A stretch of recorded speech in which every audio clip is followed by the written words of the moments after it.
Tay, ang sakit po ng sugat ko sa paa. Hindi ko na po ito kayang tiisin. Dalhin niyo na po ako sa ospital.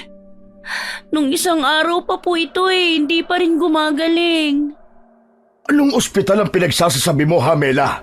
Ni wala nga tayong pangsaing na bigas ngayon Tapos magpapadala ka pa sa ospital? Doon ka na nga sa labas at huwag mo akong istorbohin sa ginagawa ko. Pambihira naman oo. Kung kailan naman nagmamadali tayo may mga aabala pa. Tawagin mo yung nanay mo at kanina pang umalis hindi pa rin bumabalik. Tay, nakikiusap po ako.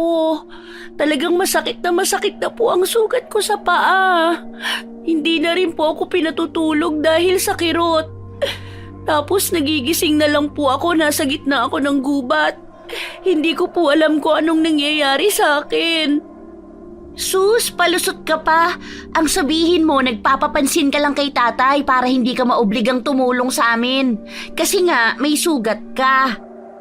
Gamutin mo na lang ang mga sugat mo, Mela. Kailangan ko matapos itong mga sombrero. Baka hindi tayo mabayaran ang suki natin kapag natagalan pa to. Saka huwag kang naniniwalang nagigising ka sa gubat. Matagal mo ng sakit yan Naglalakad ka ng tulog. Siguro nakalimutan mo na naman, Cora, na isara ang pinto. Kaya nakakawala itong si Mela. Naku, heto na naman tayo Huwag na kayong maniwala dyan, tay. Nag-iinarte na naman yan. Naku, lumang style na yung ganyan-ganyan ni Mela. Kanina nakita ko pa siyang naglalaro ng Chinese garter kasama ng mga kaibigan niyang ewan. Pagkatapos nang makita ko kayo ayan, nagkukunwaring may masakit. Totoo naman ang sinasabi ko Masakit talaga ang sugat ko sa paa. Ano bang nangyari dyan, Hamela?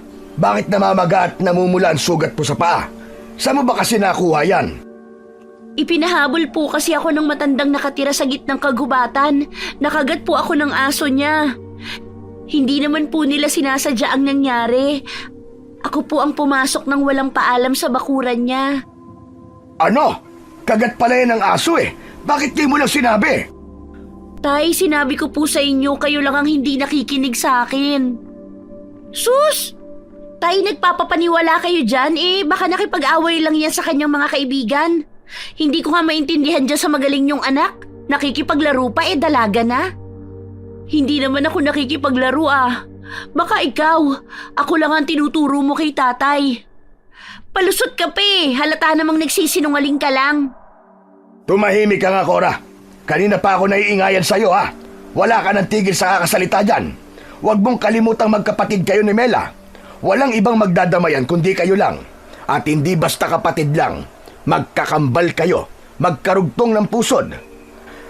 Kailan ko ba kayo makikitang magkasundo, Hindi ko na tuloy naiintindihan tong ginagawa ko dahil sa inyo Ako na naman ang nakita nyo, tay. Si Mela po ang pinag-uusapan natin dito Bakit ba sa tuwing may ginagawang pagkakamali ang kapatid ko palaging ako ang nadadamay? Ginagawa ko naman ang lahat Kahit isang araw lang sana mapansin nyo naman ang ginagawa ko para sa inyo. Diba? Napansin kita dahil dyan sa pambabara mo sa kapatid mo. Nasasaktan lang ako sa tuwing nakikita ko kayong hindi nagkakasundo.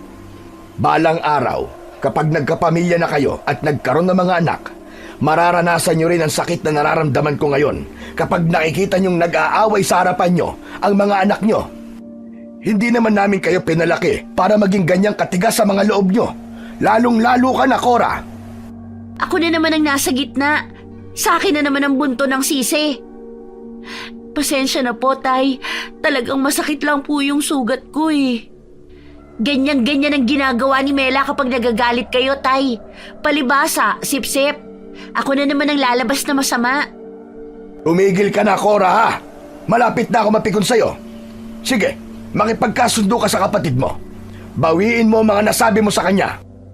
Kahit kailan, tay, hindi ako makikipagkasundo kay Mela. Wala naman ako sinabing masama Totoo naman talaga nag-iinarte lang yung babaeng yan. Ayaw niya na lang tumulong sa atin Huwag kayong mag-alala, naiintindihan ko naman kung bakit napunta sa akin ang galit nyo. Dahil palagi na lang si Mela ang mabait para sa inyo. Cora, yung bibig mo paduduguin ko na yan. Hindi na maganda mga salitang lumalabas dyan. Baka akala mo porket pinapabayaan kita pwede mo nang gawin ang mga gusto mo. Pag-aralan mo kayang baguhin ang ugali mo nang hindi ka na pagsasabihan. Pambihirang mga bata to, kaya aga-aga mga pasaway. Ako na naman ang nakita ninyo. Palagi ako ang pinagsasabihan nyo. Nakakainis. Sa akin na naman napunta ang usapan. Tumabi ka nga sa dadaanan ko, Mela. Baka sipain pa kita dyan eh. Cora. He! Huwag mo mabanggit-banggit ang pangalan ko. Kumukulo ang dugo ko sa'yo. Cora, umayos ka ha? Kaya ka napapagalitan dahil dyan sa kagaspangan ng ugali mo. Oo na. Ako na ang magaspang ang ugali at si Mela na naman ang mabuting anak sa paningin ninyo. Teka, sandali lang. Hindi pa tayo tapos mag-usap, Cora. Bumalik ka rito. Asikasuhin nyo na lang ang mabait nyong anak. Hindi na ako tutulong maghabi ng sombrero. Magsama kayong dalawa. Abat! Dala ng sama ng loob nang may 16 na taong gulang na si Cora. Patakbong iniwan niya ang kanyang ama at kapatid sa kanilang balkonahe. Pareho mga ito na natigilan habang kaharap ang mga abaka na gagawin niya sanang salakot.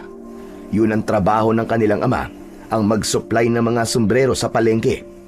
At dahil sa kanya na naman napunta ang usapan, hindi na niya hinintay na marinig ang iba pa nitong sasabihin sa kanya. Madalas siyang napapagalitan dahil hindi niya maiwasan ang hindi kumulo ang dugo sa kanyang kakambal. Hindi niya alam kung bakit sa tuwing nagkakaharap silang dalawa, pakiramdam niya mas mahal ng kanilang mga magulang si Mela. Sa mga mata ng mga ito, siya ang kontrabida at si Mela ang palaging bida. Dahil magulo ang kanyang isip, hindi na niya namalayan kung saan siya dinala ng kanyang mga paa. Basta ang alam niya ay kailangan niyang lumayo para hindi siya tuluyang lamunin ng galit para sa kanyang ama. Nang maramdaman niya ang pagod, ay saka lang siya padabog na naupo sa putol na sanga ng mangga. Humugot muna siya ng malalim na hininga bago niya inilinga ang paningin sa kanyang paligid. Katulad ng tahimik na kagubatan, tila nakabibingi yun sa katulad niyang halos magwala sa sobrang inis para sa kanyang kakambal. Kahit ginagawa ko naman ang lahat, ako pa rin ang masama. Peste talagang buhay to, palagi na lang. Naku, wag lang talagang magkakamaling makipag-usap sa akin yung Mela na yan at paduduguin ko talaga ang labi niya sa suntok. Sabi niya sa kanyang sarili habang nakatanaw sa malayo. Naisip niyang magpalipas ng oras sa lugar na yon at mamayang hapon na lamang siya uuwi. Hindi niya alam kung gaano siya katagal na naupo para lang magpalipas ng sama ng loob. Pero nagbago ang kanyang seryosong muka nang makarinig siya sa kanyang likuran ng yabag ng paa. Dahan-dahan yung lumalapit sa kanyang kinaroroonan. Pinakiramdaman niyang mabuti ang kanyang paligid at nang lingunin niya ang pinagmumulan ng ingay, ay halos humiwalay ang kaluluwa niya sa kanyang katawan dahil sa paglitaw ng matandang lalaki sa kanyang likuran. Nanlalaki ang kanyang mga mata dahil sa gulat, pero nakabawi rin siya nang makita ang muka ng matanda. Nakangiti ito sa kanya na para bang matagal na siyang kakilala. Lolo naman eh, saan ba kayo nanggaling at muntik pa akong atakihin sa puso? Kung saan-saan na lang kayo lumilitaw, magpasabi naman po kayo bago kayo magpakita. Palagay mo naman sa akin, Iha, bulto. Nakita lang naman kitang nag-iisa rito. Malapit na dumili ba ba? Hindi ka ba natatakot na baka atakihin ka dyan ng aso gubat? Walang tutulong sa'yo rito, Iha, dahil malayo na ito sa bahay nyo. Pwede ba akong maupo sa tabi mo? Mukha kasing may pinagdadaanan ka. Hindi ko po kailangan ng kausap, Lolo. Kaya nga po ako nandito sa gubat dahil gusto kong mapag-isa. Ay, nako. Mas kailangan mo ng makakausap na kahit na paano ay mawala ang sama ng loob mo. Mauupo na ako, ha? Hindi naman ako magtatagal Kadalasan kasi sa mga nagiging problema ninyong mga kabataan ay ang inggit sa kasama sa bahay. Tama ba ko? Ang dahilan ng sama ng loob mo ngayon ay tungkol sa pamilya mo. Paano nyo naman po nalaman yun, Lolo? Ngayon lang naman po tayo nagkita. Teka, sino po ba kayo? Ang totoo, palagi lamang ako nakamasid sa'yo. Lolo Renato na lamang ang itawag mo sa akin. Ako lang naman ang hindi mo kilala. Pero ako, alam ko ang kwento ng buhay nyo simula't simula pa. Kaya lang naman ako nagkaroon ng lakas ng loob na makipag-usap sa'yo dahil nakikita kong unti-unti nang lumalaki ang galit mo sa kakambal mo. Hindi dapat ganoon ang magkapatid. Hindi ko kailangan ng opinion nyo, Lolo. Ayoko nang kausap na ang tingin naman sa akin ako ang mali. Yan ang problema sa'yo. Hindi ka marunong tumanggap ng payo ng iba. Ayoko balang araw pagsisihan mo ang mga nagawa mong pagkakamali. Lalo na sa kapatid mo. Walang mali sa ginagawa ko, Lolo. Wala kayo sa kinalalagyan ko kaya hindi ninyo naiintindihan ang mga sinasabi ko. Naiintindihan kita at alam ko kung anong klaseng sakit ang nararamdaman mo. Minsan na akong nagkamali. Bago ka, ako muna ang mas naunang nakaranas ng ganyan. At talagang pinagsisihan ko kung bakit naging masama akong kapatid. Katulad mo, hindi rin ako marunong tumanggap ng payo ng iba. Po? Sinasabi ko to sa'yo para maitama mo pa ang mga nagagawa mong pagkakamali. Ang magkapatid ay magkaramay sa lahat ng oras. Iisa ang pinagmulan nyo. Ang dugo at laman niya ay katumbas din ng sayo. Siguro naman, kahit nag-aaway kayo magkapatid may panahon din na nagkakasundo kayo sa isang bagay. Kahit na kailan, hindi na kami magkakasundo ng Mela na yon. Teka, bakit ba kayo nakikialam sa akin, Lolo Renato? Hindi ko nga kayo kilala Ngayon lang din tayo nagkita. Ang mabuti pa, iwan nyo na ako rito. Umalis na ho kayo. Ikaw ang bahala. Asya nga pala, Cora. Huwag kang magpapaabot ng pagdilim dito, ha? Masyadong mapanganib.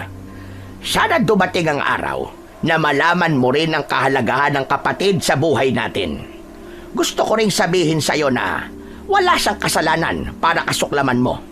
Pag-aralan mong maging mabuting kapatid sa kanya nang wala ka ring pagsisihan sa bandang huli. Katulad na lamang ng nangyari sa akin. Hindi na sumagot sa sinabi ni Lolo Renato si Cora. Mas lalo lamang nadagdagan ang ngit-ngit ng kalooban niya sa mga sinabi ng matanda. Nang sulyapan niya ulit ang matanda habang naglalakad ito papalayo sa kanya, ay napatayo siya ng tuwid. Kinusot-kusot pa niya ang kanyang mga mata nang mapagmasdan ang kulay ng damit ni Lolo Renato. Hala, namamaligno na yata ako. Paano nagpabago-bago ang kulay ng damit niya depende sa kulay ng madadaanan niya? Totoo ba to? Ay, Diyos ko, hindi kaya sugo siya ng langit? Pambihira naman, pinaglalaruan na yata ako ng gubat. Ilang beses pa na kinurap-kurap ni Cora ang kanyang mga mata dahil inakala niyang namamalikmata lang siya sa matanda. Pero totoo ang kanyang nakikita. Maging ang hawak na tungkod ni Lolo Renato ay nagbago rin depende sa kulay ng madadaanan nito. Dala ng takot at pag-aalala sa nangyayari sa kanya. Kahit wala pa siyang balak umuwi, ay sinubukan niyang umalis sa lugar na yon. Malalaki ang mga hakbang ng kanyang mga paa na panay ang tingin sa kanyang likuran. Ni hindi niya napapansin na maling daan na ang tinatahak niya. Kaya imbis makauwi kagad, ay mas lalo lamang siyang naliligaw sa gubat. Inilingalinga niya ang kanyang paningin sa buong Kakahuyan at hindi na siya pamilyar sa lugar na kanyang napuntahan. Pambihira, ngayon pa talaga ako maliligaw. Kasalanan ng matandang yun May sa maligno kaya siya? Sandali, parang may bahay sa banda ron Teka, matingnan nga. Baka makahingi ako ng tulong para malaman ko kung nasa na ba ako.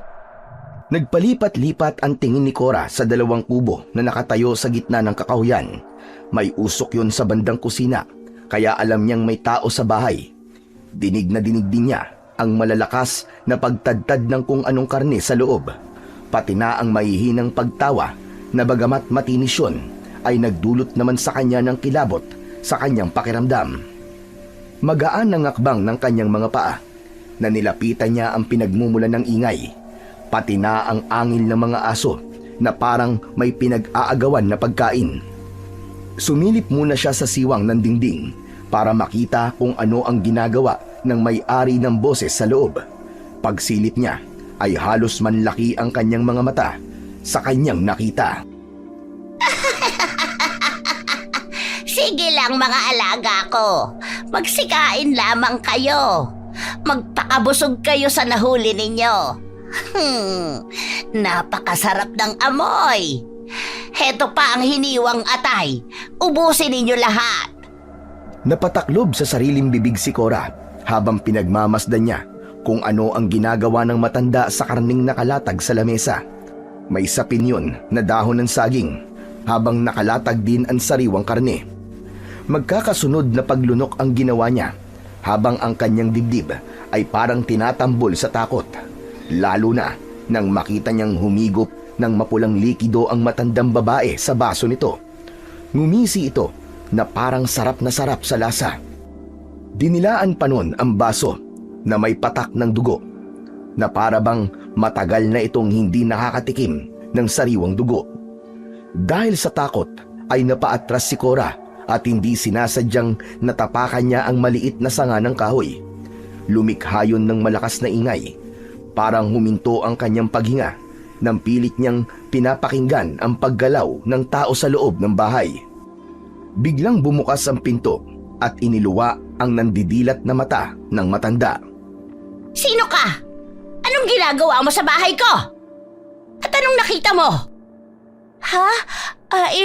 Wala po ako nakita. Pasensya na po. Hihingi po sana ako ng tulong sa inyo eh. Naliligaw po kasi ako. Talaga? Ang swerte naman ng araw ko. May naliligaw sa lugar na ito. Alam mo bang malayo na ito sa bayan? Halika, pasok ka. Naku, wag na po. Hindi naman po ako magtatagal eh. Nasa loob ka ng bakuran ko, kaya bisita kita rito. Halika, pumasok ka muna sa bahay ko. Lola, hindi na po kailangan. Baka hinahanap na po ako sa amin. Bakit parang nagmamadali ka? Sayang naman, may nakahanda akong pagkain sa lamesa. Halika, saluhan mo ko. Halos bumaluktot ang katawan ni Cora para lamang makawala sa pagkakahawak ng matanda sa braso niya. Dumikit ang dugo sa kanyang balat. Amoy malansa rin ang singaw ng katawan ng matanda. Hindi niya alam kung paano siyang nalagay sa alanganing sitwasyon. Butil-butil din ang pawis niya sa noo at nanlalamig ang kanyang katawan dahil sa matinding takot para sa matanda. Halos hilahin siya nito papasok sa loob ng bahay nito. Sige po Lola, aalis na po ako. Hindi na po ako papasok sa bahay niyo. Bakit parang natatakot ka? May nakita ka ba sa loob? Halika na. Tingnan mo kung anong ginagawa ko sa mga pumapasok sa loob ng bakurang ko nang walang paalam. Naku po, bitiwan niyo na po ang braso ko. Aalis na po ako, malapit na po kasing dumilim ang paligid eh. Kung hindi ako nagkakamali, ikaw yung kapatid ng batang napunta rito sa bahay ko. Kamukhang-kamukha mo kasi siya eh. Si Mela po ba? Nanggaling din siya rito? Oo, alam mo bang may nagawa rin siyang kasalanan sa akin, katulad mo. Sumisilip sa bahay ko. Ayun, hinabol siya ng mga aso ko kaya nakagat siya sa paa. Sa kasamaang palad, napatay niya ang paborito kong alaga. Kesa naman masayang, di kinain na lang namin. Halos masamid si Cora sa huling sinabi ng matanda. Aso pala ang nakita niya at akala niya ay karne ng tao. Kung ganun, ay aso pala ng matanda ang nakakagat sa kanyang kapatid. Sa isang bahagi ng kanyang isip, ay natuwa pa siya sa nangyari kay Mela. Pakiramdam niya ay nakaganti na siya, kaya't isang matamis na ngiti sa labi ang pinakawalan niya.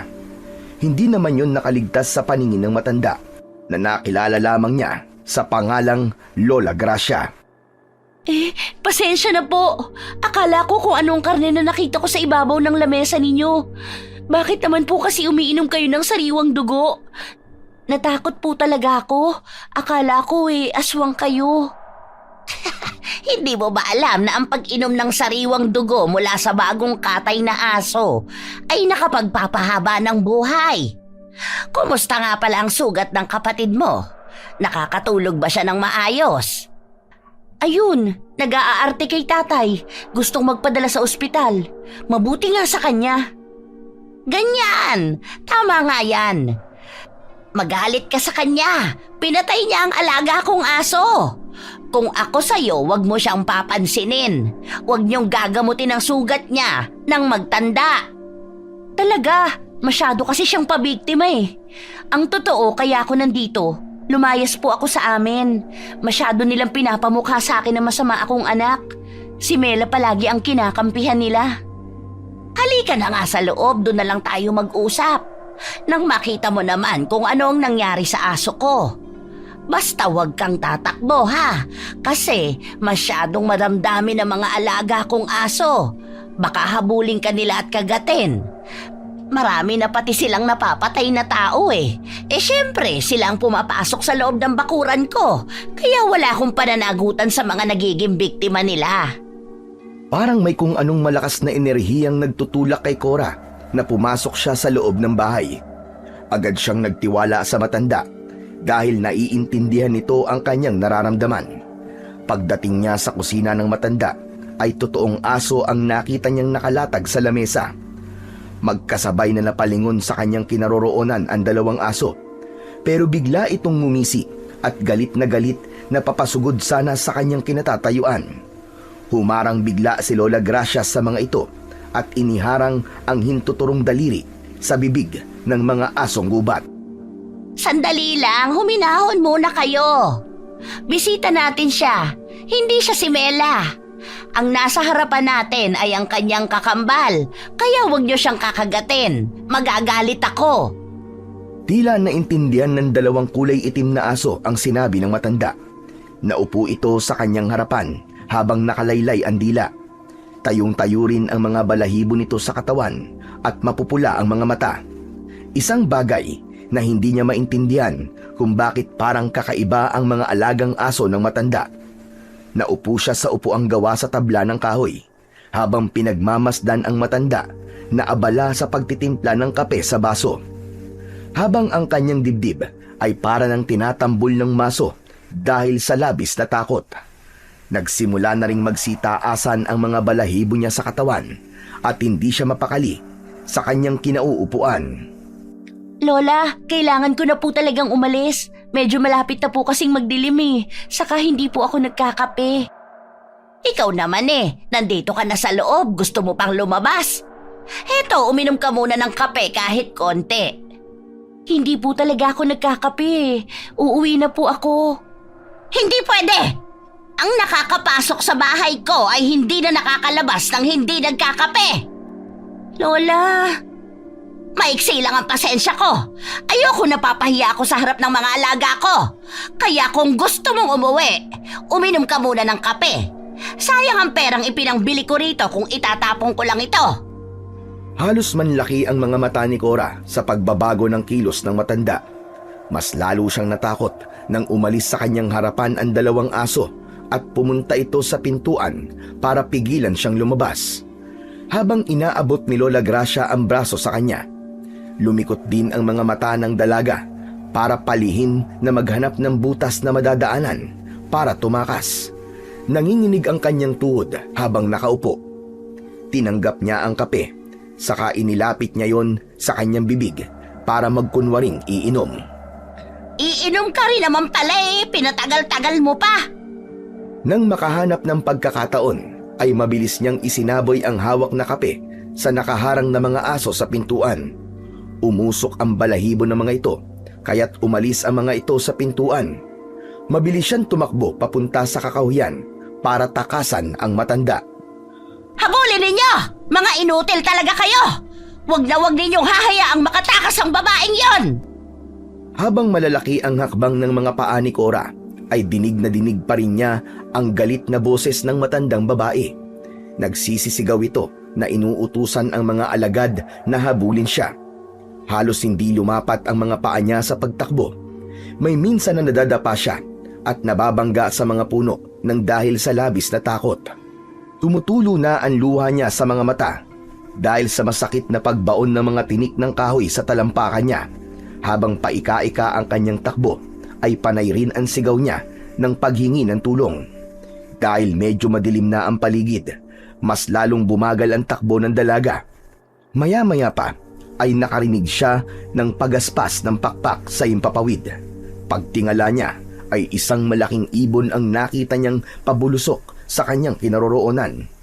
Nahagip ng mahahaba nitong kuko sa paa ang kanyang laman sa balikat, kaya't bumagsak siya sa lupa dahil sa sakit.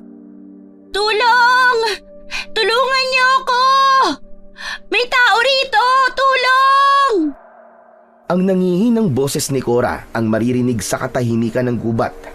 Saktong pagbaba sa lupa ang nakakatakot na nilalang, kasabay ng unti-unting pagbabago ng anyo nito. Huwag mo nang subukang tumakas! Kahit ang humingi pa ng tulong, walang makakarinig sa'yo rito! Halimaw ka! Lumayo ka sa akin! Pagkaraan ng ilang saglit ay dumating na ang dalawang asong gubat. Nakangising tumutulo ang mga laway. Umaangil na parang nauulol na aso na nagpalitaw sa malalagari nitong mga ngipin. Ikinakaskas din ito ang unahang paa na parabang naghahamon ng away. Ilang sandali pa, ang anyo naman ni Lola Gracia ang nagbago. Mula sa pagiging tao ay tinubuan ito ng pangil sa bibig. Nawala ang ilong at napalitan ng malalim na dalawang butas sa muka. Ang mga mata ay mapupula na parabang nagbabagang apoy. Ang tenga nitong mataas pa sa ulo ay nagdulot din ng kilabot sa paningin ng dalaga. Ang balat ay mas nangulubot na parang tinubuan ng maliliit na bukol sa katawan. Pabaluktot itong maglakad na parang isang kambing. Diyos ko! Anong klaseng nilalang ka? Isa kang halimaw! Isang kakaibang aswang! Huwag mo na kasing subukang lumaban. Dugo mo lang ang kailangan ko eh.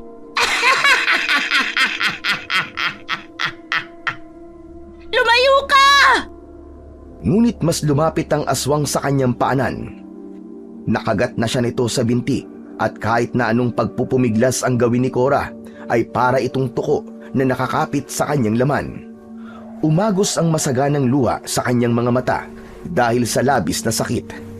Inipon niya ang buo niyang lakas at sinipa niya ang mukha nito gamit ang isa niyang paa.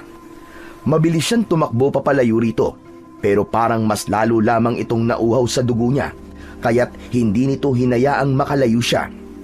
Hinabol na rin siya ng mga alagad nitong aso. Hindi malaman ni Cora ang gagawin para makatakas sa lugar na yon. Pinagsisihan niyang umalis siya sa kanilang bahay. Isinisisi niya yon sa kanyang kapatid na si Mela. Kung hindi ito dumaing sa kanyang ama, marahil wala siya sa gubat na yon. Diyos ko! Tulungan niyo po ako! Pagkasabi ni Cora, ay biglang gumuhit ang malakas na kidlat sa langit. Kasabay ang pagdagundong ng kulog na nagpatigil sa mga asong humahabol sa kanya. Biglang pumatak ang ulan, kasunod ang pagguhit ng sakit sa kanyang likod. Paglingon niya ay hawak na siya ng aswang. Garalgal ang boses na umaangil ito na parang asong galit. Huwag mo na akong pahirapan. Wala ka rin namang magagawa. Dito ka na rin malilibing ng buhay. Wag! Wag mo ako sasaktan! Nakikiusap ako! Ang mga katulad mo ay hindi bagay humingi ng pakiusap. Nakakatawa. Nagmamakaawa ka para sa buhay mo, samantalang masaya ka kanina sa nangyari sa kapatid mo. Lumayo ka! Umalis ka sa harapan ko! Dahan-dahang lumapit ang aswang sa nakahigang si Cora, pero bigla itong napasigaw sa sakit nang gumuhit sa likod nito ang malakidlat na tali na humampas sa katawan nito. Kitang-kita niya ang pag-abot ng kamay ng aswang sa umuusok nitong sugat. Nakita niyang nakatayo sa likod si Lolo Renato. Hawak ang latigo. Muli nitong inulit ang paghagupit sa umaangil na halimaw. Layuan mo, batang yan, halimaw ka! Wala ka na talagang kasing sama! Tumigil ka! Huwag mo akong pakikialaman! Dahil kung hindi, hindi rin ako magdadalawang isip na patayin ka! Pwes, hindi ka magtatagumpay! Lalabanan kita!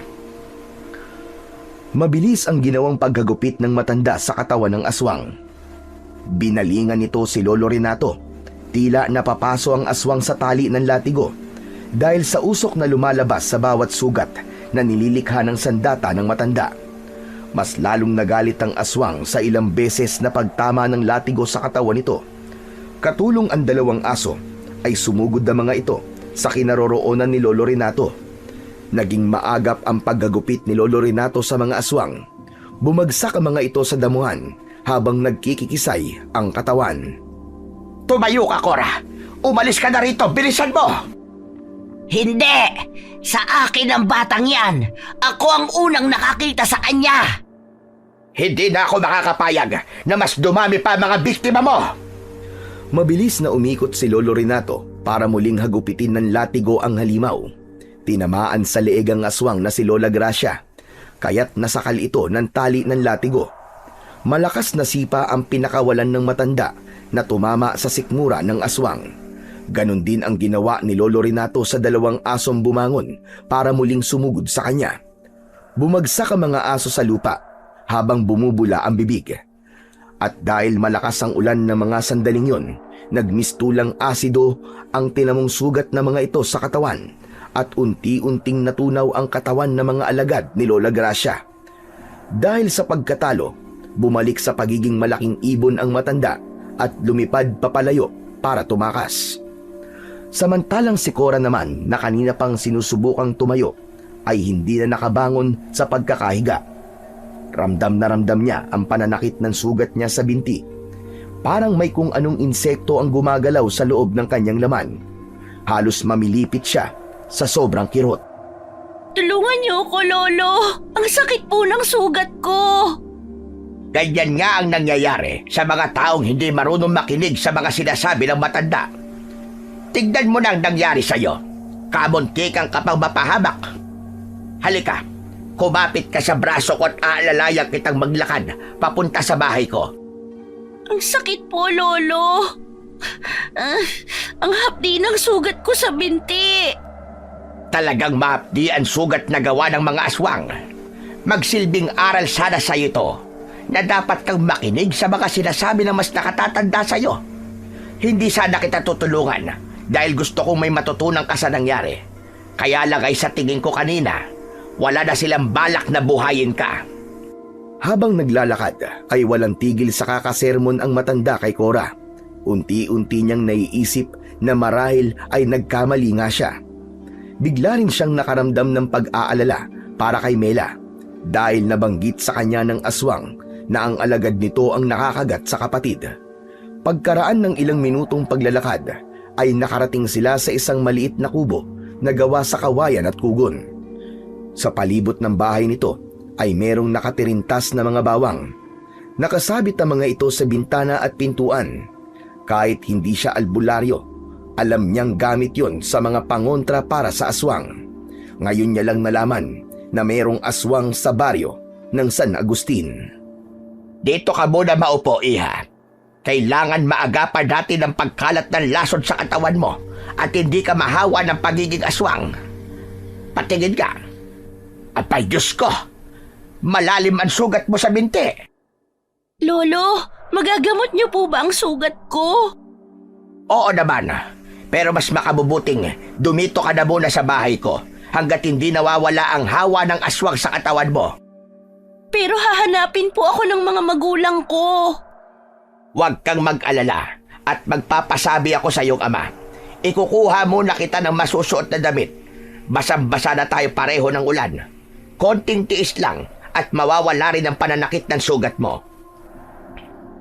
Saglit na umalis sa harapan ni Cora si Lolo Renato habang inililibot niya ang kanyang paningin sa kabuuan ng silid ng matanda. Napansin niya ang latigo na ginamit nito kanina para labanan ng mga aswang. May tinik ang tali ng latigo. May bahid pa yun ng dugo. Hindi siya makapaniwalang sa kabila ng katandaan ni Lolo Renato ay mahusay pa rin itong makipaglaban sa mga aswang. Bigla niyang naalala ang unang beses na nakita niya ang matanda at hindi na yon isang malikmata. Totoong nagbabago nga ang kulay ng damit nito. Depende sa kulay ng bagay na mahahawakan nito. Ilang minuto lang ang lumipas nang bumalik itong may dala ng damit para sa kanya. Iniwanan siya nito sa silid para makapagpalit siya ng kasuotan nang bigla siyang natumba sa kinatatayuan niya. Naramdaman ni Cora ang pananakit ng kanyang sugat, kasunod ang pagtulo ng kanyang laway sa bibig. Kaya naman, pinilit niyang umupo sa gilid ng katre at pinakiramdaman ang kanyang sarili. Pasensya na at natagalan ako. May kinausap pa kasi akong tao na magsasabi sa iyong ama na naririto ka sa bahay ko. Aba, teka Cora, ayos ka lang ba ha? Bigla po akong nahilo. Natumba po ako kanina. Saka parang mas lalo pong nanakit ang sugat ko. Ano pong nangyayari sa akin? Pilit na pinaglalabanan ni Cora ang nararamdaman niyang sakit. Sinikap niyang kontrolin ang paninigas ng kanyang panga habang kausap ang matanda. Kaya lang, maging ito ay hindi na rin nakapagsalita nang bigla siyang natumba sa pagkakaupo. Sinalo ang kanyang katawan ng matigas na sahig ng katre na gawa sa kawayan. Pakiramdam niya ay para siyang lalagnatin dahil maging ang kanyang mga mata at hininga ay mainit na rin. Diyos ko, ano nangyayari sa'yo?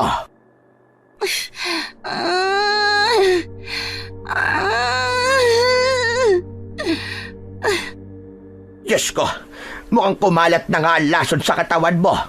Sinasabi ko na nga ba at mangyayari ito sa'yo eh. Halata sa boses ng matanda ang matinding takot.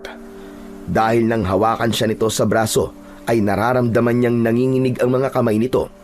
At kahit na anong gawin niyang pagpupumilit na maigalaw ang kanyang katawan, ay tila na paralisa ang buo niyang kalamnan. Nakuyom niya ang sarili niyang kamao dahil hindi niya mapigilan ang abnormal na pagtirik ng kanyang mga mata. Mas lalong nataranta ang matanda nang magsimula ng magkikikisay ang kanyang katawan. Hindi ko alam kung i-epekto sa iyo ang gamot na ito. Inumin mo muna ang dinikdik na dahon ng tagbak. Makakatulong ito para mapigilan ng pagkalat ng lason sa katawan mo. Saka ko nalalagyan ng dahon ng tagbak ang sugat mo. Gumuhit ang mapait na lasa sa kanyang lalamunan nang ipainom sa kanya ang gamot. Maanghang yon na medyo mainit sa kanyang sikmura, pero mas lalong tumindi ang sakit. Sumuka siya ng malapot na kulay itim na likido. Sinuri muna ni Lolo Renato ang sugat sa binti ng dalaga. Hinayaan itong lumabas ang lahat ng kinain ni Cora para mabawasan ang paninikip ng kanyang dibdib. Pagkaraan ng ilang saglit na katahimikan, ay narinig ni Cora ang pagbalandra ng pinto sa silid ni Lolo Renato. Humahangos ang kanyang ama na si Manggardo. Diyos ko! Tatay Renato! Ano po nangyari sa anak ko? Mabuti naman at dumating ka na. Pumarinig ka, tulungan mo ako rito. Nakagat ng aswang si Cora at ngayon ay kumakalat na ang lason sa katawan niya. Mabuti na lamang po talaga at nakita kagad ako ng inutusan nyo na nasa inyo raw po si Cora. Ano po ba nangyari? Bakit po siya nagkaganyan? Naramdaman ni Cora ang paglapit sa kanya ni Manggardo. Hinawakan nito ang palad niya, saka napahagulgol ng iyak. Naramdaman din niya ang paglagay ni Lolo Renato ng dinikdik na dahon ng tagbak sa sugat niya. Halos mamilipit siya sa sakit dahil sa katas ng gamot. Masamang-masama ang loob niya sa iyo kanina nang makita ko siya sa gitnang kagubatan. Diyos ko, ano ba itong nangyayari? Nawawala rin si Mela. Hindi ko siya mahanap. Sumunod siya kay Core. Hanggang ngayon ay hindi ko pa rin nakikita si Mela. Nag-aalala na kami ni Marites sa batang yun. Paano ko makita siya ng aswang? Isang malalim na buntong hininga ang pinakawalan ni Lolo Renato nang malaman na pati pala si Mela ay nawawala na rin. Kahit malakas ang boses ni Manggardo at Lolo Renato, ay hindi na magawang makapagsalita ni Cora. Naninigas pa rin ang kanyang panga. Ungol na lamang ang nagagawa niya para humingi ng tulong sa dalawa. Gusto niyang sabihin na nasa panganib din si Mela, na ang sugat nito sa binti ay kagat din ng aswang. Sa kauna-unahang pagkakataon, nagkaroon siya ng pag-aalala para sa kanyang kambal. Kailangan mahanap kagad si Mela bago pa mahuli ang lahat. Anong ibig niyong sabihin bago mahuli ang lahat? Nandito na si Gracia. Nahanap na niya ang kambal. Sa ngayon ay napigilan ko siya. Pero may posibilidad na ang anak mong si Mela ay nakagat ng kanyang mga alagad o di kaya nakainom ng likidong may laway ng aswang. Narinig ni Cora ang pagbagsak na upo ng kanyang ama sa gilid ng kanyang katre, pati na ang paghagulgol nito ng iyak sa tabi niya. Kung ganon, ay alam ng kanyang ama na merong aswang sa kanilang baryo. Narinig din niya na ang aswang ay tinawag ng mga ito na baruso, isang nilalang na inaalagaan ng isang aswang na nag-aanyong malaking ibon. Paano niyang nahanap ang mga anak ko? At bakit niya to ginagawa? Ang layunin ng aswang na baruso ay humanap ng mahahawaan niya bilang aswang. Ikinalulungkot kong sabihin na si Cora lang ang nailigtas ko. Si Mela, kailangan mahanap siya. Baka maagapan pa ang pagkalat ng lason sa katawan niya. Patawarin niyo ko. Dapat noon ko pa pinatay ang hayop na yon. Wala po kayong kasalanan. Salamat pa rin dahil kahit papano po nagamot niyo ang kagat ng aking anak. Ano na pong balak niyong gawin ngayon? Kailangan kong mailipat na kay Cora ang mutya ng hunyango para mailigtas pa niya si Mela. Alam ko nasa tamang edad na sila, kaya hindi na sila ligtas sa lugar na ito. Ang kailangan ay proteksyon laban sa halimaw na yon. Pero, paano po kayo kung mawawala po sa inyong mutya? Alam mong hindi talaga ako dapat na gumamit nito. Si Cora lamang ang pwedeng magmay-ari nito dahil sa kanyang kalagayan. Kapag suot na niya ito, mawawala ang hawa sa katawan niya. Pero natatakot po ako, Tatay Renato. Baka kung ano na po nangyari kay Mela. Naghari ang katahimikan sa dalawang taong nag-uusap sa tabi ni Cora. Saka lamang naramdaman ng dalaga ang unti-unting pagkawala ng sakit sa sugat niya. Maya-maya pa ay unti-unti nang iminulat ni Cora ang kanyang mga mata. Iginala niya ang paningin sa kabuuan ng silid. Napatayo naman sa kinauupuan si Manggardo. Anak, kumusta na ang pakiramdam mo? Diyos ko, akala ko kung ano na nangyari sa'yo. Hinahanap ka namin ng nanay mo, pati si Mela, nawawala na rin siya. Hinanap ka niya, sinundan ka niya. Natakot akong baka mapahamak ang kapatid mo. Patawarin niyo po ako, Tay. Sarili ko lamang ang iniisip ko. Hindi ko alam na mahalaga rin pala ako kay Mela. Huwag niyo mo nang isipin yan.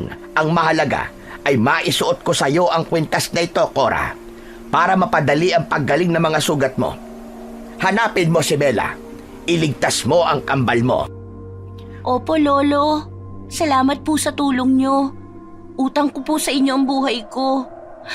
Pero, bakit kailangan ko pong gumamit ng mutya ng hunyango? Malaki ang may tutulong nito sa iyo, Cora. Sa inyong dalawa ni Mela, ikaw ang mas may karapatang gumamit nito dahil ipinanganak ka sa pagitan ng oras ng 12:00 at 1:00. Si Mela naman, siya ang isinilang ng 2:00 ng madaling araw. Ang batang mabilis malipatan at mahawaan ng pagiging aswang. Sa'yo nakasalalay ang kaligtasan ng kapatid mo, Cora. Bago pa mahuli ang lahat. Kanina ko pa naririnig sa inyo ang bago pa mahuli ang lahat. Ano po bang ibig ninyong sabihin? Kapag tuluyang nahawa ng pagiging aswang ang kapatid mo, hindi ka na niya makikilala at kayong dalawa mismo ang magpapatayan. Tanging ang kamatayan lang ng isa sa inyo ang makakapagpalaya sa pagiging aswang niya. Kailangan may magsakripisyo ng buhay para mawala ang isa. Hindi lang kayo bastang kambal, kundi isa kayong sugo ng kadiliman na nakatakdang maging aswang pagsapit ninyo ng 16 na taon. Heto, kunin mo ang mutya ng hunyango. Kapag nasa iyo yan, mananatili kayong ligtas at walang kailangan magsakripisyo sa inyo. Talaga bang ako ang dapat na gumamit nito? Pero hindi po ako mabuting tao. Masama ako sa kapatid ko. Hindi pa huli ang lahat. May panahon ka pa para magbago. Kaya nga patunayan mong mahal mo ang kapatid mo. Tulungan mo kaming puksain ang baruso bago pa dumami ang mga alagad niya. Maya-maya pa ay dumating na rin si Aling Marites kasama ang 3 tanod. Nagpaiwan ang mga ito sa labas ng bakuran para magbantay sa labas. Napahagulgol ng iyak ang kanyang ina at sinabi nitong hindi nila mahanap si Mela. Pumatak na rin ang luha niya sa mga mata dahil pakiramdam niya ay kasalanan niya ang lahat ng yun. Hindi pa man sila nakakapag-usap ng matagal ni Aling Marites, ay nakarinig sila ng sigawan sa labas ng bahay. Humihingi ng tulong ang mga tanod na bigla na lamang inatake ng maraming ligaw na asong gubat. Isang tanod ang natirang sugatan. Nakapasok ito sa loob ng bakuran, kaya hindi ito lubhang napuruhan ng kagat ng mga aso. Dahil sa proteksyon na bawang sa palibot ng bahay ng matanda, kaya't nakaligtas ito. Diyos ko, nagsisimula na magasik ng lagim. Gardo, natitiyak ko nasa panganib si Mela ngayon. Maaaring naamoy siya ng mga aso na yan, kaya ang iba ay nakarating sa bahay ko. Nangangahulugang nasa paligid lamang ang anak ko. Pero paano po kami makakalabas dito? Cora, mabilis mong isuot ang mutya ng hunyango. Makakatulong ito para mawala pansamantala ang pananakit na sugat mo. Ikaw naman, Marites, manatili ka muna rito. Masyado delikado sa labas para hindi ka mabihag ng mga aswang. Akma na sanang lalabas ng kubo ang mag-ama nang bigla silang natigilan sa pintuan. Bumagsak ang luha sa mga mata ni Cora nang makita ang kapatid na nakatayo sa labas ng bakod. Nakangisi itong tumutulo ang laway habang nakalitaw ang malalagari nitong mga ngipin. Nasa likod nito ang 4 na asong ligaw na panay rin ang pag-angil na parang asong galit na galit. Mela! Anong ginagawa mo riyan? Pumasok ka rito sa loob, bilisan mo! Huwag mong lokohin ang sarili mo, Cora. Alam mo merong kakaiba sa kapatid mo. Diyos ko, Tatay Renato ang anak ko. Tuluyan na siyang naging isang aswang na baruso. Hindi pa siya aswang, Tay! Mababawi pa natin ang kapatid ko! Pilit na pinaniniwala ni Cora ang kanyang sarili na walang nagbago sa kanyang kapatid. Subalit ang pananatili nitong nakatayo na nakangisi at may mga dugo ang labi ay isang patunay na hindi na sila nito nakikilala. Huli na para magsisi at tanggapin na lang na wala na talaga si Mela dahil sa kanilang kapabayaan. Kung ginamot kagad nila ang sugat nito at hindi siya kumontra, marahil hindi nahawa ng aswang si Mela. Tay, anong gagawin natin? Hindi niya ako pinapansin.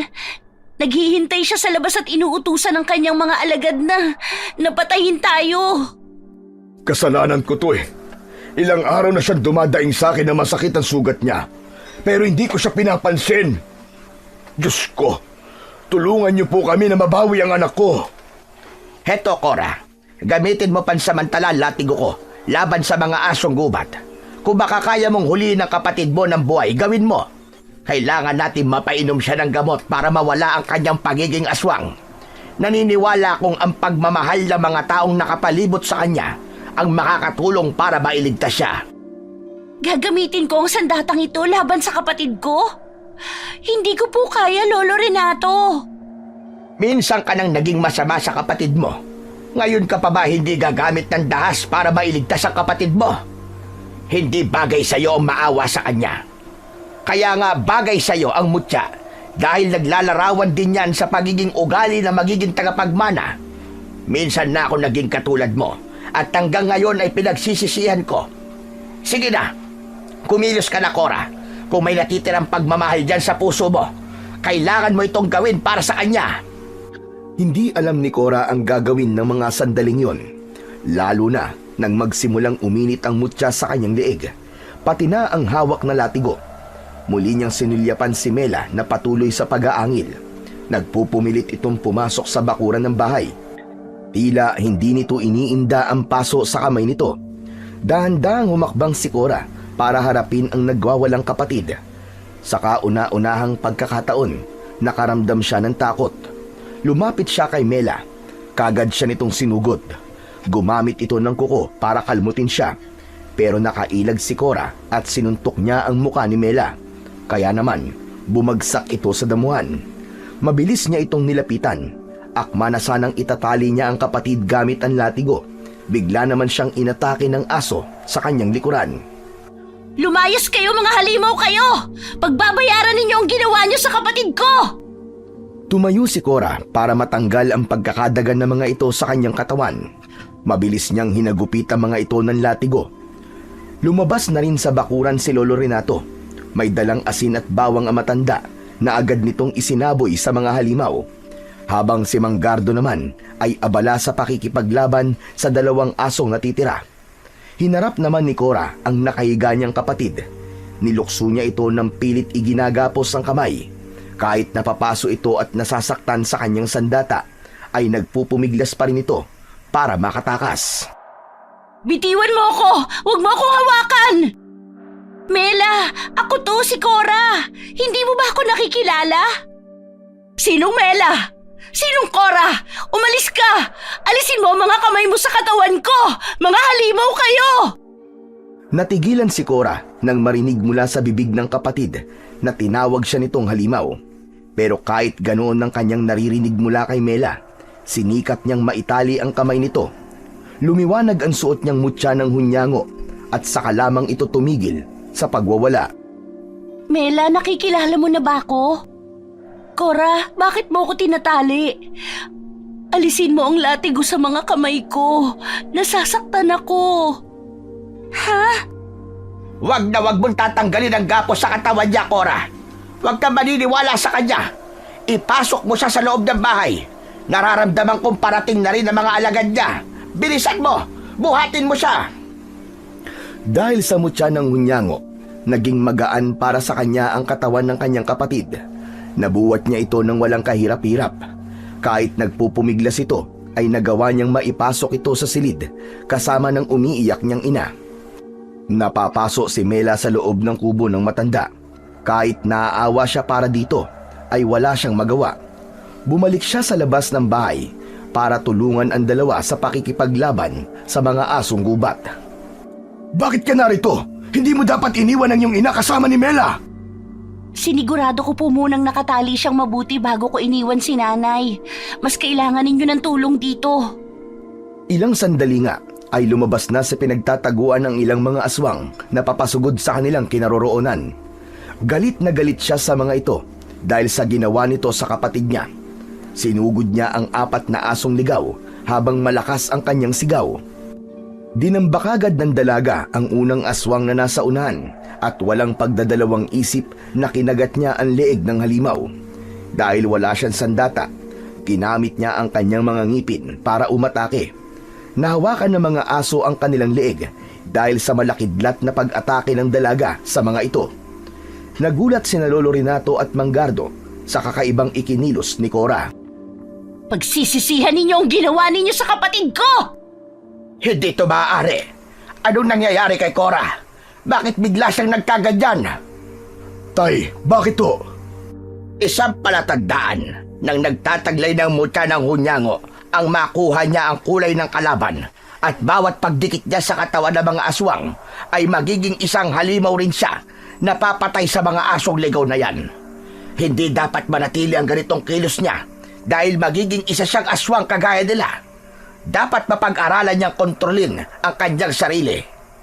Anak nang, bakit ngayon niyo lang po ito sinabi? Kahit naririnig ni Cora ang pinag-uusapan ng dalawa, ay hindi niya na napigilan ang kanyang sarili. Inatake niya mga aswang sa kanilang harapan. Takot na takot ang mga asong ligaw sa nakikita nitong itsura ni Cora. Bawat kagat ay may tumutumbang asong ligaw sa damuhan habang nagkikikisay ang katawan. Namumula ang mga mata at bumubula ang bibig na parang nalalason sa kagat ni Cora. Umangil ng malakas ang hawak na aso ni Cora dahil sa pagbaon ng kanyang ngipin sa leeg nito. Habang ang natanggal na balat sa leeg ng asong ligaw ay naiwan naman sa bibig ng dalaga. Mapait at masama ang lasa ng dugo ng halimaw. Kasunod ang isa pang nilalang na sumampa sa kanyang likuran. Bago pa man niya mahablot ang mga paa nito, ay bumaon na sa kanyang balikat ang mahahaba nitong mga pangil. Halos mapasigaw siya sa sobrang sakit at mas lalong sumiklab ang galit niya nang maalala ang nangyari sa kapatid. Anak, mag-iingat ka! Huwag kang papatalo sa galit mo! Wala ka nang magagawa, Gardo. Lumabas na ang tunay na kapangyarihan ng mutya ng hunyango. Bibigyan ko ng katarungan ang mga nangyari sa amin ng kapatid ko at papatayin ko silang lahat! Sa muling pag-atake ni Cora sa mga asong ligaw, ay tumakbo ang mga ito sa bahay ng matanda. Hindi na nito pinansin ng mga bawang Takot na takot sila kay Cora. Hinabol niya mga ito gamit naman ang kanyang mga kuko. Nahawakan niya ang asong umaangil na parang natatakot. Mabilis niyang itinusok ang kanyang kuko sa tiyan ng aso habang nakahiga na ito sa sahig na gawa sa kawayan. Sumunod sa kanya ang dalawa at nakita ng mga ito kung ano ang ginawa niya sa mga kalaban. Tinusok-tusok niya ang tiyan nito ng paulit-ulit hanggang sa mabutas yun. Bumulwak ang dugo mula sa sugat ng asong ligaw. Nagkikikisay ito dahil sa sakit hanggang sa malagutan ng hininga. "Tama na yan, Cora! Tama na! Patay na ang asong ligaw!" Bitiwan ninyo ako, Tay! Papatayin ko ang asong ito! Pagluluray-lurayin ko ang karne nito nang hindi na siya tularan! Tama na yan, Cora. Mas kailangan ka ni Mela ngayon. Tara na sa loob. Saka lang naalala ni Cora ang tungkol sa kanyang kapatid. Natigilan siya at pinagmasdan ang itsura ng asong gubat na nasa sahig ng balkonahe. Halos hindi makilala ang nilalang dahil sa dami ng saksak na inabot nito mula sa mahabang kuko ng dalaga. Saka lang siya natauhan. Tumayo siya at naglakad papunta sa silid kung saan niya iniwan si Mela. Nakahiga pa rin si Mela habang umaangil na parang asong nauulol. Saka lang din bumagsak ang mga luha niya sa mga mata nang makita ang kalagayan ng kanyang kambal. Pawis na pawis itong hindi napipigilan ang pagtulo ng malapot na laway sa bibig nito.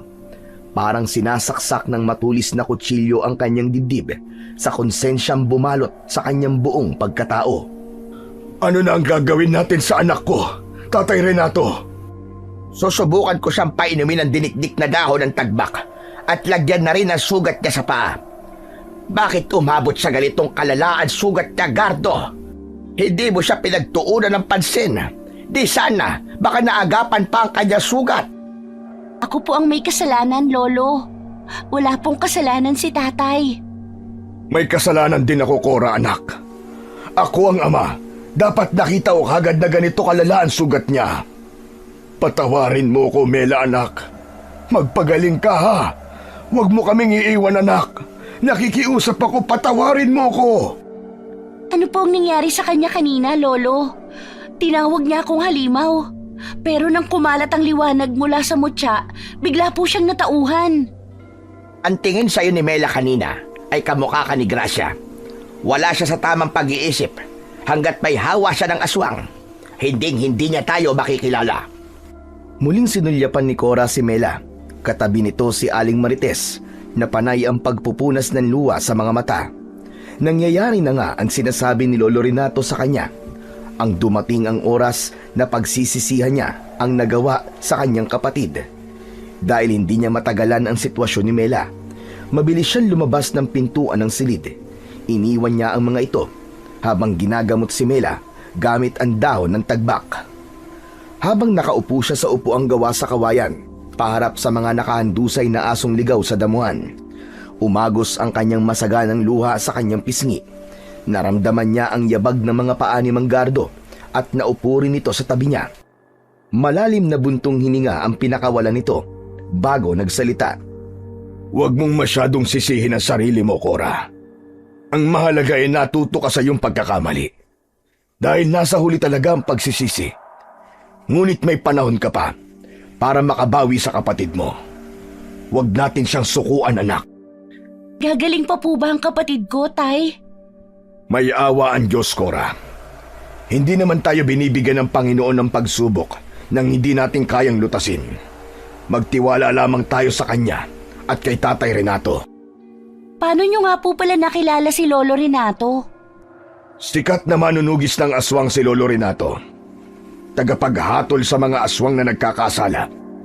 Ang kanyang mutya ng hunyango ang isa sa naging dahilan ng tagumpay niya sa pakikipaglaban. Kakaiba ang mutya ng hunyango, anak. Dahil ang may karapatang gumamit lang nito ay ang taong punong-puno ng galit sa dibdib. Napaunat sa pagkakaupo si Cora nang marinig ang sinabi ng kanyang ama. Kakaiba nga ang mutya dahil karamihan sa kwentong naririnig niya ay ang pinagpapasaan ng mga mutya ay yung mga taong may busilak na puso. Paano naman po nangyari yun, Tay? Isa sa katangian ng mutya ay ang baguhin ng ugali ng may suot nito. Po? Hindi mo ba napansin na habang suot mo ang mutya ay nagbago na rin ang pananaw mo? Nawala ang galit sa dibdib mo, napalitan ng awa para sa kapatid mo. Ang nangyari kanina sa pagpatay mo sa aso, hindi ba't ginawa mo yun para kay Mela? Nagagalit ka na ngayon sa mga taong nananakit sa kapatid mo. Nakakatuwa ngang isipin na sa isang iglap, nabago ka ng mutya ng hunyango. Halos hindi makapaniwala si Cora sa mga narinig mula kay Manggardo. Naisip niyang ang mutya ay hindi lamang pala panlaban sa mga aswang, kundi pampawala rin ng sama ng ugali. Gusto niyang matawa nang maisip na kaya pala sa kanya ibinigay ng matanda ang mutya dahil taglay niya ang pagiging masama ang ugali. Kung tutuusin ay parang isang malaking insulto yon sa pagkatao niya. Pero hindi niya akalain na bigla siyang naging mabait kay Mela. Nakahanda na siyang protektahan ito laban kay Lola Gracia. Si Tatay Renato, minsan na rin siyang nalagay sa kalagayan mo. Pero huli na ang lahat. Hindi na niya mapipigilan ang kanyang kapatid sa pag-aasik nito ng lagim. Kapatid? Sino po? Si Gracia, ang kanyang bunsong kapatid, ang mismong kalaban niya, Cora. Kaya dapat makinig ka sa sasabihin niya dahil pinagdaanan na niya ang mga nangyayari sa iyo ngayon. Kung hindi magagamot ang kapatid mo, wala na. Matutulad kayo sa nangyari sa kanilang dalawa at ang higit na masasaktan doon, kaming mga magulang nyo. Kitang-kita ni Cora ang pagpatak ng luwa sa mga mata ng kanyang ama. Muli siyang napatingin sa labas ng bakuran ng matanda. Hindi rin nila alam kung paanong ipapaliwanag sa punong barangay ang nangyari sa tatlo nitong mga tanod o kung may maniniwala ba sa kanila na kagagawan yon ng aswang na baruso. Kinabukasan, maagang umalis si Manggardo para ipaalam ang mga nangyari kagabi sa mga tanod. Si Aling Marites naman ay kinailangang umuwi sa kanilang bahay para kumuha ng mga damit na pampalit ni Mela habang nagpapagaling ito. Si Lolo Renato naman ay muling inayos ang mga nasirang bakod sa palibot ng bahay nito. Si Cora ang naiwan para magbantay sa wala pa ring malay na si Mela. Hawak niya ang palad nito na nakatitig sa mga mata ng kapatid. Pilit niyang inaalala ang mga araw na magkasundo pa silang dalawa ni Mela sa lahat ng bagay. Kung saan nagsimula ang kanyang galit dito dahil pakiramdam niya ay mas mahal ng kanilang mga magulang ang kanyang kakambal. Hindi niya nakikita ang pagmamahal ng mga ito sa kanya. Naging makasaril siya at siya talaga ang tunay na nagkamali. Sana ay hindi pa huli ang lahat para makabawi siya sa kakambal niyang si Mela. Hindi ka ba man lang magpapahinga, Cora? Kagabi ka pang walang tulog Dito na lamang po muna ako sa tabi ni Mela. Alam ko kung gaano ka natatakot sa nangyari sa iyong kapatid. At dumating ang oras na maglalabang kayo na dati naman ay hanggang sa palitan lang na masasakit na salita. Pero isipin mo rin ang kalagayan mo. Baka magkasakit ka, iha. Lalo pa at hindi pa lubusang magaling ang mga sugat mo sa binti. Kaya ko na po ito, Lolo. Huwag na po kayong mag-alala. Ang inaalala ko po ngayon kayo. Kumusta po kayo? Ayos lang ako. Bakit mo naman naitanong? Alam ko naman po kung bakit kayo nakapagsalita sa akin ng ganun nung una tayong magkita sa gubat, Lolo. Ang hirap na makalaban ng sarili mong kapatid dahil hindi mo siya kayang saktan. Paano niyo po natagalan ang aswang ninyong kapatid? Mahabang pasensya at huwag mong tignan ang mga pagkakamali niya. Sa halip, tinignan ko ang naging pagkukulang ko. Mahirap dahil huli na para sa kanya. Pero nagsikap akong tumuklas ng gamot para sa hawa ng aswang. Hanggang ngayon po kasi iniisip ko kung saan at kailan po nagsimula ang pagkakaroon ng aswang sa baryo natin. Paano pong naging aswang na baruso si Lola Gracia? Nakagat noon ng nauulol na aso ang aking kapatid. Hindi namin siya pinaturukan ng anti-rabies kasi sabi ng ama ko, mababaw lang naman daw ang sugat niya. Huli na nang malaman naming hindi pala basta-bastang aso nakakagat sa kanya. Isa palang baruso ang nilalang na nakahawa sa kanya. Nalaman ko na lang na pinatay niya ang sarili niyang anak. Kahit ang anak kong babae, pinatay niya. Nagalit ako sa kanya. Itinakwil siya ng mga magulang ko. Nang mga panahong yon, katulad mo rin ako na pakiramdam ko ay siya lang ang mahal ng mga magulang ko. Alam mo bang kahit pinatay niya ang anak ko, hindi ko siya magawang patayin? Kapatid ko siya, kaya ginawa ko ang lahat para makahanap ng gamot para mawala ang pagiging aswang niya. Kaya lang, hindi ko na siya malapitan. Pero bakit niyo po ibinigay sa akin ang mutya ng hunyango?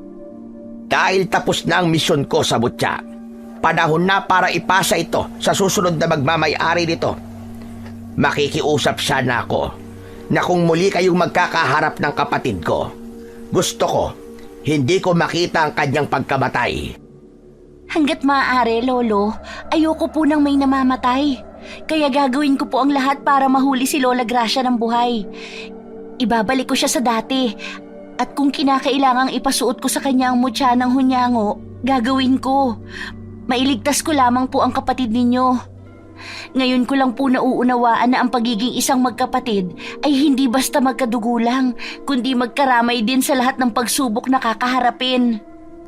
Matanda ka na mag-isip, Cora. Malaki ang nagawa ng mutya ng hunyango sa buhay mo para maunawaan mo ang mga nangyayari sa paligid natin.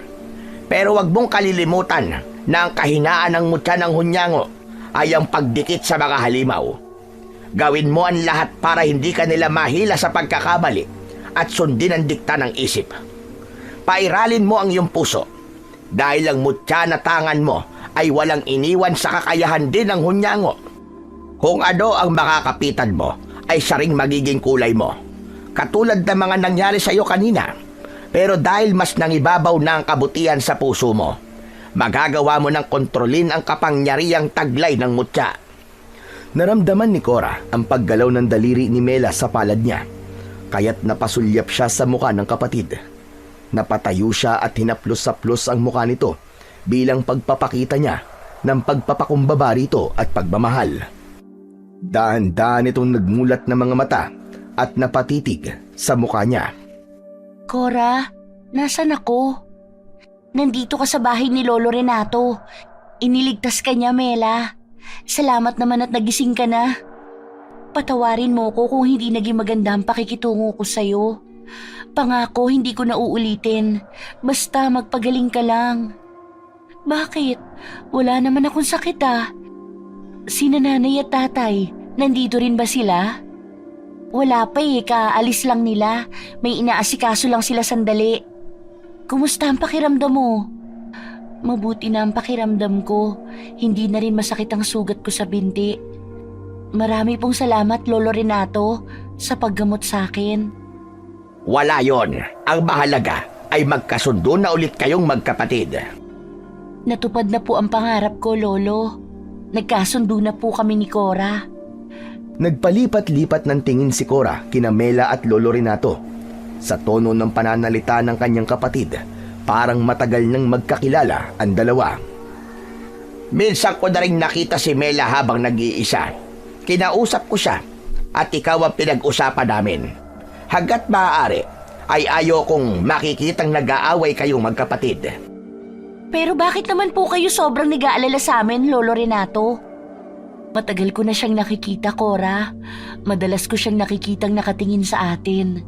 Kahit nung mga bata pa tayo. Hindi mo lang napapansin dahil hindi ka naman mahilig maglaro noon. Palagi kang nagkukulong sa bahay. Basta, palagi akong nakaalalay sa inyong dalawa. Hangad ko na palagi kayong nasa maayos na kalagayan at malayo sa panganib na dala ng kapatid ko. Sino po ba talaga kayo? Bakit parang sobra naman po yata ang pag-aalala ninyo sa amin? Mabuti siyang tao, Cora. Mahal na mahal ko siya na parang totoong lolo. Biglang nahiwagaan si Cora sa pagkatao ng matanda na hindi agad nakapagsalita nang marinig ang mga sinabi ni Mela. Umiwas ito na hindi makatingin sa kanilang dalawang magkapatid. Hindi na lang siya nagtanong dahil biglang sumagi sa isip niya ang kanyang mga magulang. Simula pa kanina ay hindi pa rin ito bumabalik, lalo pa at malapit ng dumilim. Biglang bumundol ang kaba sa kanyang dibdib nang dumating sina Kapitan para kunin ang bangkay ng mga nasawing tanod.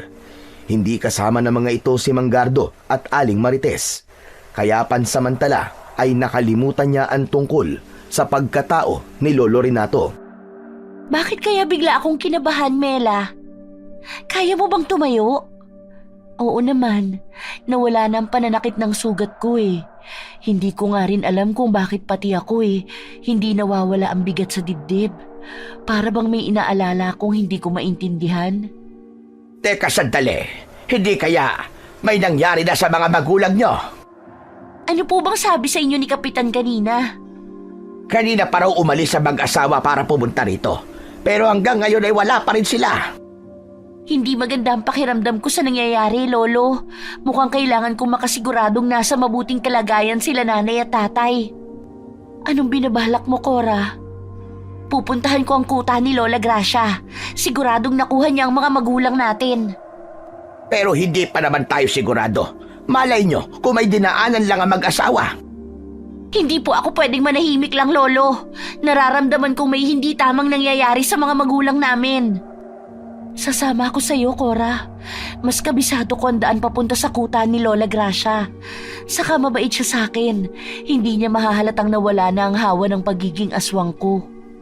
Kung ganon, mabisa pala ang gamot laban sa hawa ng aswang. Sa wakas, magagamot ko na ang kapatid ko. Sana nga, Lolo. At sana rin, hindi niya saktan ang mga magulang namin. Habang naghahanda ng mga sandata si Cora, ay panay ang buntong hininga niya dahil sa pag-aalala niya sa kanyang mga magulang. Panay rin ang sulyap niya kay Lolo Renato na hindi na rin mapakali sa kinatatayuan. Si Mela naman ang nagdala ng dinikdik na bawang, nakahalo yon sa asin na magagamit nito pansaboy sa mga aswang. Bigla silang nagkasundong magkapatid laban sa aswang na baruso. Halos hindi lumapat ang mga paa ni Cora sa pagtakbo papunta sa bahay ni Lola Gracia. Malapit nang lumubog ang sikat ng araw, kaya't kailangan nila magmadali para alamin kung hawak ba ni Lola Gracia sina Mang Gardo at Aling Marites. Hinayaan ni Cora na magpakita si Mela sa matanda. Inilapag na muna nito ang dalang asin at bawang para hindi ito mapansin ng kalaban. Habang si Cora naman ay kumapit sa kahoy para hindi siya mapansin sa tabi ni Mela. Nararamdaman ng dalaga ang pag-iinit ng kanyang mutya at latigong nakapalupot sa kanyang bewang. Si Lolo Renato naman ay nagkubli sa makapal na halamang gubat. Sakto naman yun, nakakalapag lang sa lupa ng aswang na si Lola Gracia.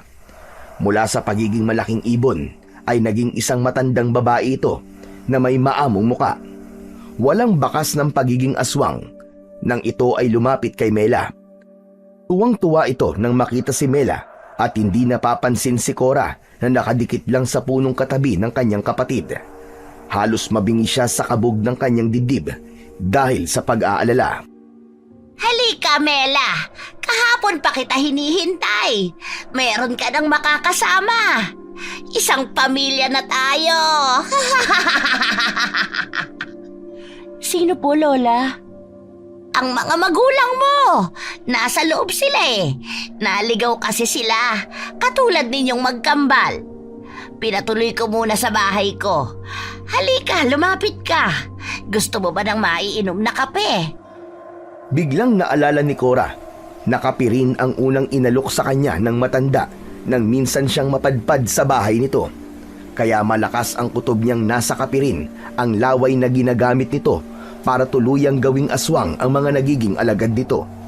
Hinintay na muna niyang makapasok ang dalawa bago sila kumilos ni Lolo Renato. Maingat ang kanilang hakbang na sumilip sila sa siwang ng dingding ng bahay ni Lola Gracia. Ayop ka! Pakawalan mo kami! Teka! Anak! Bakit ka nandito? Para makita kung paano namin kayo papatayin. Alam ni Cora na pagkukunwari ang mga sinabi ni Mela sa kanilang ama para hindi makahalata ang matanda. Ganon din ang mga asong gubat habang nakatayo ang mga ito sa tabi ni Lola Gracia. Nakuyom ni Cora ang kanyang kamao nang makita ang malawak na pagkakangiti sa labi ng matandang aswang. Ano bang pinagsasasabi mo, anak? Umalis ka na rito, tumakas ka na! Bakit ako tatakas? Para bumalik sa walang yakong kapatid? Hindi ko kayo kailangan. Kahit mabait kayo sa akin, alam ko naman na hindi ko kayo kadugo. Kaya hindi ako manghihinayang sa mga buhay ninyo. Huwag mong sabihin ng mga yan, anak. Mahal ka namin. Hindi ibang tao ang turing ko sa inyo. Hindi ko alam kung paano mong nalaman ang tungkol sa tunay niyong pagkatao. Pero mahal na mahal ko kayo. Napalingon si Cora sa kinatatayuan ni Lolo Renato. Habang katabi niya ito, punong-puno ng katanungan ang mga tingin niya. Hindi niya alam kung palabas lang ba ni Mela ang mga sinasabi nito. Pero nang makita niya ang pangingilid ng luha sa mga mata ng matanda, naintindihan niyang may alam din ito tungkol sa kanilang totoong pagkatao. Isang pagsisiwalat ng buong katotohanan ng ginawa ni Mela para paniwalaan ito ni Lola Gracia. Nakita mo na. Alam kong hindi mo sila totoong magulang. Apo kayo ng Renato na yon dahil anak niya ang nanay ninyo na pinatay ko naman. Isa silang malaking hadlang sa pagpapalakas ko ng mga alagad ko, kaya naman pinatahimik ko na sila. Kaya ikaw, Mela, tama lang na ako ang kampihan mo. Ako kasi ang kadugo mo. Hindi ko naman sinasadyang patayin ang nanay niyo eh. Kaya lang, papatayin nila kasi kayo, kaya wala na akong ibang pagpipilian kundi ang tapusin ang buhay nila. Halos bumaon ang kuko ni Cora sa kanyang palad habang naririnig ang mga sinabi ni Lola Gracia. Matalim din ang tingin ni Cora kay Lolo Renato na hindi na halos makapagsalita dahil sa mga katotohanang naririnig niya sa bibig ni Lola Gracia. Kahit hindi namin sila kadugo, itinuring namin silang totoong anak. Mahal ko sila. Kaya nakikiusap ako, pakawalan nyo kami. Pabayaan nyo na mga anak ko. Halos manlaki ang mga mata ni Cora nang biglang sakalin ni Lola Gracia si Mela. Unti-unting nagbago ang anyo nito. Mula sa pagiging tao ay naging isa itong halimaw. Ngumisi ito ng nakakaloko na halos lumitaw ang malalagari nitong mga ngipin. Bumaon ang kuko nito sa leeg ni Mela. Akala mo ba hindi ko alam na palabas nyo lang ito ng magaling mong kakambal? Hindi mahina ang ulo ko at lalong hindi mahina ang pakiramdam ko. Alam kong napapanood nila tayo. Pamilyar na ako sa presensya ng mutya ng hunyango. Anak ka ng leling mo, ha? Hayop kang halimaw ka! Pakawalan mo ang anak ko! Bitiwan mo siya! Tay! Akma na sanang papasok si Cora nang biglang bumukas ang pinto sa balkonahe at iniluwanon ang 5 mga asong gubat. Kasunod ang paglabas ni Lola Gracia, sakal pa rin sa leeg si Mela. Sinira ng halimaw ang natirang harang sa bahay nito. Hinugot ni Cora ang latigo sa kanyang bewang habang si Lolo Renato naman ay dumaan sa likod ng bahay ni Lola Gracia para itakas ang mag-asawa.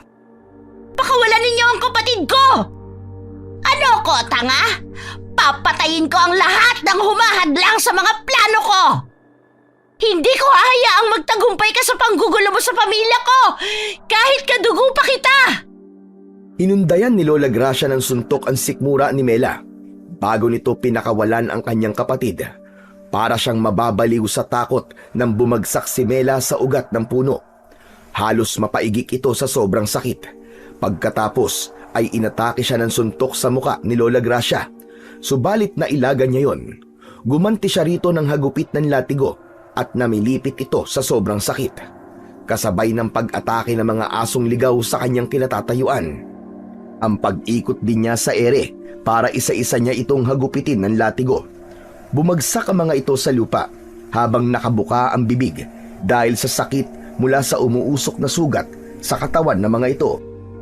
Napansin niyang nakawala na sa pagkakagapos ang kanyang mga magulang na agad namang lumapit sa nakahigang si Mela. Habang si Cora naman ay muling inatake ng mga asong gubat. Bawat tamaan ng kanyang latigo ay bumabagsak ang mga ito sa lupa habang nagkikikisay at bumubula ang bibig. Bumangon si Lola Gracia, saka muling umatake sa kanya. Tinamaan siya ng kalmot nito sa kanyang dibdib, pero nagawa na niyang maipulupot ang latigo sa katawan nito. Isang pagkakamali na nagkadikit tayo. Sige lang, ilapit mo pa ang mukha mo sa katawan ko. Huli na para maalala ni Cora na ang mutya ng hunyango ay nagagaya ang bagay na madidikitan nito. Pero kung mangingibabaw sa kanya ang pagmamahal niya sa kapatid at sa kanyang pamilya, mababaliwala ang kahinaan ng mutya. Mas mangingibabaw ang pagsisikap niyang magapi ang aswang na baruso. Hindi ako magkakamali at hindi ako tutulad sa'yo! Ilalagay kita sa dapat mong kalagyan! Mabilis na inundayan ni Cora ng suntok ang muka ni Lola Gracia. Hanggang sa sikmura nito, iniharap niya ang matanda sa mga alagad nito, kaya ito ang tinamaan ng kagat ng mga asong ligaw. Kaya lang, malakas si Lola Gracia. Nagawa nitong makawala sa pagkakagapo sa sandata ni Cora. Isang malakas na suntok sa sikmura ang pinakawalan nito, kaya't pasadsad siyang bumagsak sa lupa. Tumama siya sa nakatayong si Lolo Renato. Magkasama silang bumagsak sa lupa ng matanda. Habang si Lola Gracia ay biglang nagbago ang anyo, mas mabagsik ang naging itsura nito. Lolo, anong nangyayari? Bakit mas lalo siyang lumalakas? Dahil siya ang pinuno ng mga aswang. Sige na, Cora. Ito na ang tamang oras. Nakahanda na ako, Apo. Wala nang ibang paraan. Isuot mo na sa kanya ang mutya ng hunyango. Saka mo siya idikit sa tali ng iyong latigo.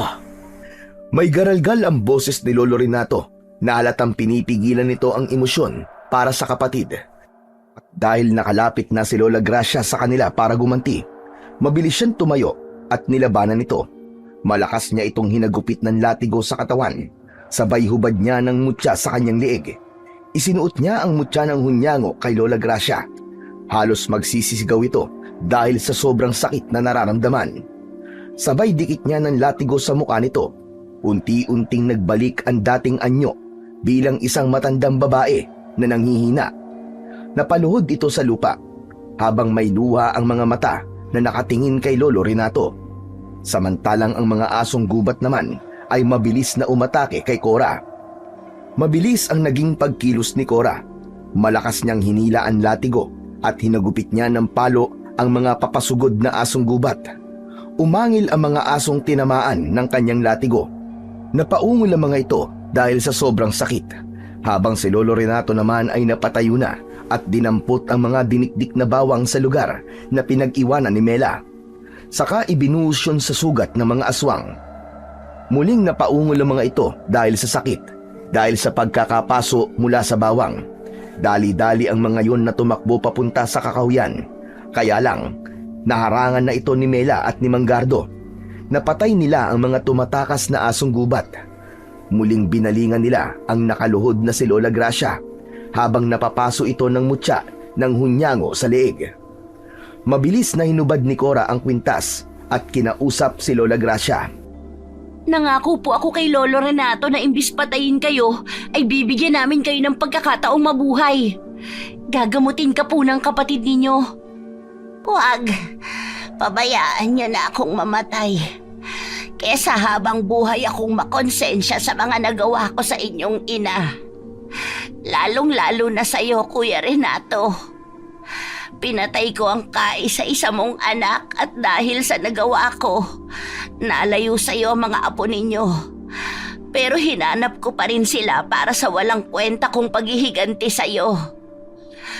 Wala akong karapatang mabuhay. Pakiusap, patayin niyo na ako. Patawarin mo ko, Gracia. Kung hindi dahil sa akin, hindi ka sana naging aswang. Hindi ko sinasadya, kapatid ko. Patawarin mo ko, Kuya. Naging makasarili ako. Huwag ninyo akong kaawaan. Nararapat lang na mamatay na ako. Muntik nang mapahamak ang mga apo mo, Kuya. Wala akong karapatan sa pagkakataong ibibigay ninyo. Tangka na sanang magpapakamatay si Lola Gracia sa pamamagitan ng pagsakal nito sa sarili sa pamamagitan ng hawak na latigo ni Cora. Pero mabilis na binawi ng dalaga ang hawak niyang sandata sa mga kamay nito. Sa halip, pinainom ito ni Lolo Renato ng baon nitong gamot para sa kapatid. Talagang wala kaming balak na patayin ka dahil dinala namin ang gamot. Nasubukan namin ng bisa ng daon ng tagbak nang gumaling sa sakit si Bella. Kapatid kita, Gracia, at matagal na kitang napatawad. At dapat sa iyo ay bigyan ng pagkakataong magbago at patawarin ang iyong sarili. Napasubsob sa sariling palad si Lola Gracia dahil sa hiya sa nagawa nito kay Lolo Renato. Sina Mela naman at Manggardo ay naluha habang magkayakap. Sa muling pagkakabuo ng kanilang pamilya, si Lolo Renato ang pinakamasaya.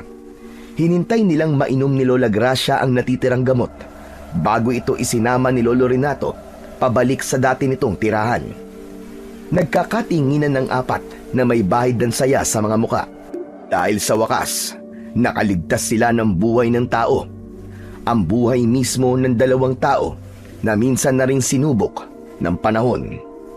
Ang laki ng tulong na nagawa niyo mga anak. Isang patunay na hindi ako nagkamali ng pagpapalaki sa inyo. Maraming salamat dahil hindi kayo tuluyang nagkamali. Nalaman ko po na hindi ko pala kayang mawala ang kapatid ko, kaya naiintindihan ko po ang nararamdaman ni Lolo Renato. Mas pinili ko pong patawarin si Lola Gracia kaysa ang maghiganti sa ginawa niya sa nanay namin. Dahil kahit mapatay mo sila, Cora, hindi na maibabalik pa ang mga buhay na nawala. Ipinagmamalaki kita, Cora. Ang swerte ko sa pagkakaroon ng kapatid na kagaya mo. Bumuhos ang luha sa kanilang mga mata at mahigpit na nagyakap. Yumakap na rin sa kanila ang kanilang mga magulang. Malaki na ang ipinagbago mo, Cora. Salamat sa Diyos at kahit paano, nalaman niyo na kahit hindi ko kayo kadugo, ay mahal na mahal ko kayo. Kahit sa maling pagkakataon niyo lang nalaman ang katotohanan. Si Lolo Renato po ang nagsabi sa akin na totoong apo niya raw po kami ni Cora. Hindi lang po niya masabi sa kapatid ko dahil ng mga panahon na yun matigas pa ang puso niya. Hindi ba kayo nagagalit nang malaman niyo na hindi kami ang totoo niyong mga magulang? Kailanman ay hindi po kami magagalit sa inyo. Mahal na mahal namin kayo. Sa puso po namin at isipan, kayo ang aming mga magulang ni Mela. Isa pa, baka hindi na kami makatikim ng paborito naming ulam na nilagang talbos ng kamote. Sira ka talaga Ayaw na ayaw mo nun Grabe, inilaglag ako. Halika nga rito. Isiniksik ni Cora ang ulo ni Mela sa kanyang kilikili, saka ginulo ang buhok ng kanyang kapatid. Nilisan nilang may ngiti ang lugar na yon, kasama ng kanilang mga magulang. Umuwi sila sa kanilang tahanan bilang isang buong pamilya. Inilihim nila ang tungkol sa pagkatao ni Lola Gracia. Pinabayaan nila na mabuhay ng magkasama ang magkapatid na sina Lolo Renato at Lola Gracia. Hinayaan din nilang isipin ng mga tao na isang asong nauulol lang ang pumatay sa mga tanod. Sa tulong ni Kapitan, nawala ang kwento tungkol sa mga aswang na baruso, habang si Mela at Cora naman ay magkasundo na sa lahat ng bagay. Muling ibinalik ni Cora ang mutya ng hunyango kay Lolo Renato at itinago yun sa lumang baul kasama ng sandata nitong latigo. Ang pangyayaring yun sa kanilang buhay ay isang patunay na ang pagmamahal at pagpapatawad ang pinakamabisang sangkap sa buhay upang makamit ang tunay na kapayapaan at tahimik na pamumuhay tungo sa matatag na pagsasama ng isang pamilya.